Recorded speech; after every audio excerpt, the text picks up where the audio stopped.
Hi there folks, Alex here from Elite Football Conditioning, and this week I'm coming to you with a video all based around training your core. So in last week's video I did a little bit of a Q&A. One of the questions was about should I do core exercises at the end of my workout. The answer is yeah, that's fine. That's not a bad idea at all. It's a very good idea. However, I'm going to add a little bit more to that today for you. So basically, first off, we need to understand what's the point. What's the purpose of your core stabilization structure? So if you look at the lower part of your spine, there's not actually any bony parts or ribs that are inserting or attaching into there to fix it, like your upper back where we've got the ribs coming around that hold it very stable and supported. The big thing that's supporting our lower spine is simply our musculature. So it's our obliques, our rectus abdominis, our back extensors. These are the core structures that are essentially going to help us remain stable. So we have to train them to be strong, because what that then does is hold the spine stable and supported whilst our arms and legs do everything that they need to do, including moving at speed. So the more speed that you work at and the more force you apply, the stronger those structures need to be in order to keep us safe. That is the number one job of the core. The second part is simply being able to transmit that force through the lower part of the body into the upper body and vice versa. So it pays to be strong here. If you have a weak link in your midsection, in your midline, it's going to cost you elsewhere, whether that's in your kicking power, your ability to hold someone off, your ability to sprint fast, turn quickly. It's going to minimize your effectiveness. So here are a few different ways in which we can actually integrate our core work into our workouts. Number one is you can add them into your warm-up.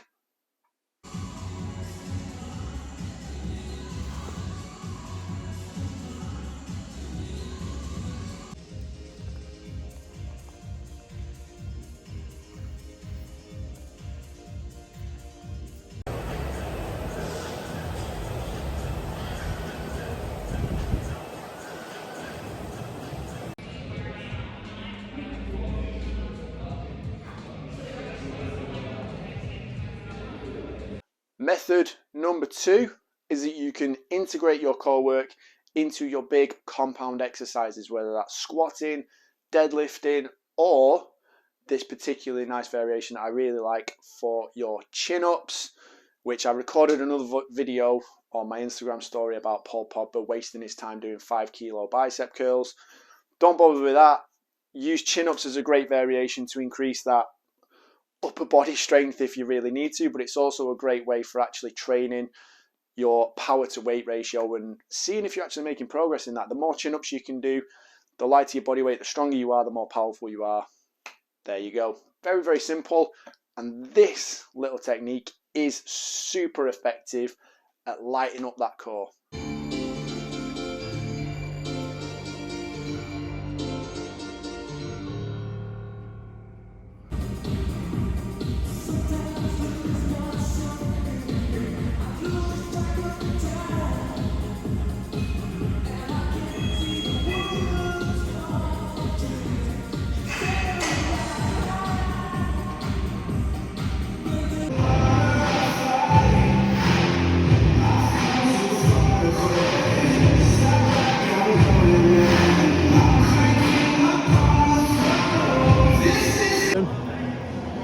Yep, good, and again, straight into the next rep. Good, go, straight in, come on. Yep. Method number three is that we are going to look to integrate some of our core work into some of the accessory exercises. So we're just looking to offset ourselves, off-balance ourselves by using a load in one arm, whether we're doing split squats or we're just carrying it. We can do that to help force us to kind of pull and keep ourselves upright. So have a look at these.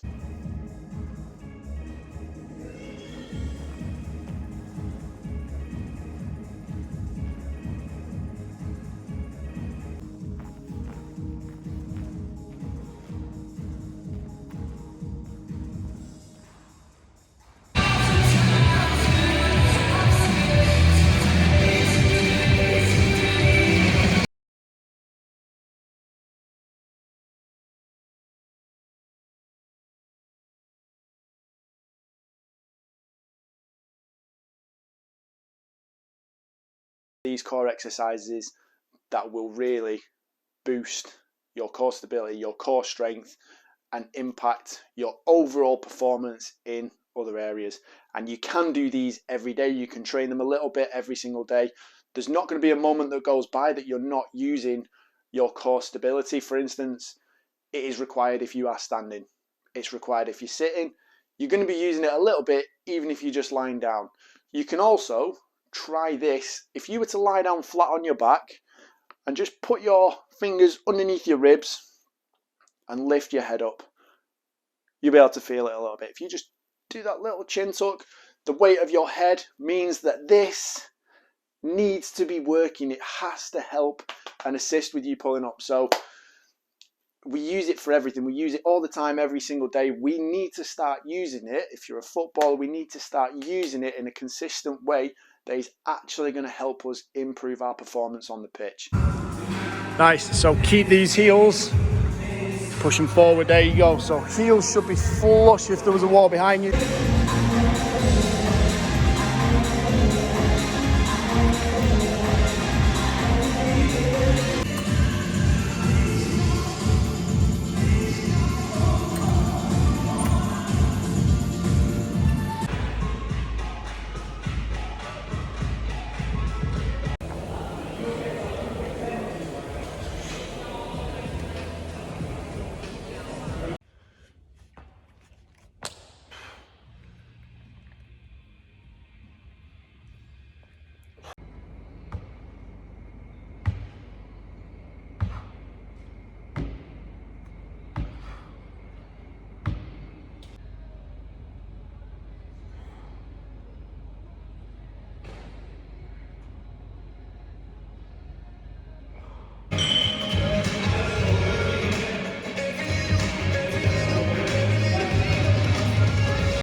So there we've got a little series of some exercises featuring various different types of movement, whether it's flexion, bending forward, extension, coming back up, or even rotational, and mainly stability, being able to integrate full body into that. So you can see with the Copenhagen planks and the side planks where we're using the adductors, which are going to be key to us kicking the ball.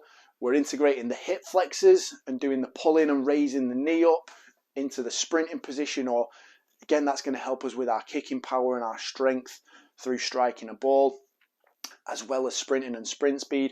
We want to combine all these exercises and use them in a smart way each time, each session, each day, to make sure that we're getting maximum benefit for the time that we're putting into them. So these exercises shouldn't just be a beat down. They shouldn't just be to make you feel sore. They shouldn't just be to kind of do the same one every single day, because you might end up just fixed in this position. If you simply just work your anterior core, the front, your abdominals or your six pack, if you're able to see it, and your hip flexors, if we do that, we lack that power to extend behind, which is going to hold us back when it comes to kicking, sprinting, changing direction. So we need to be using the full 360 aspect of our core and the various different types of movements that it is capable of doing.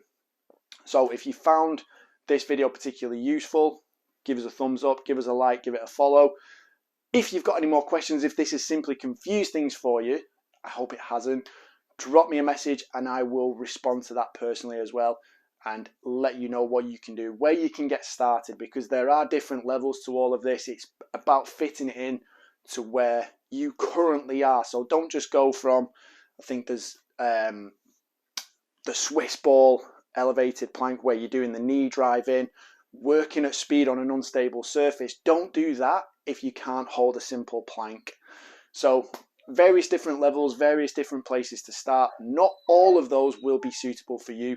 So if you are struggling, drop me a message, let me know. But get to work, do the work, do a little bit every single day, be elite.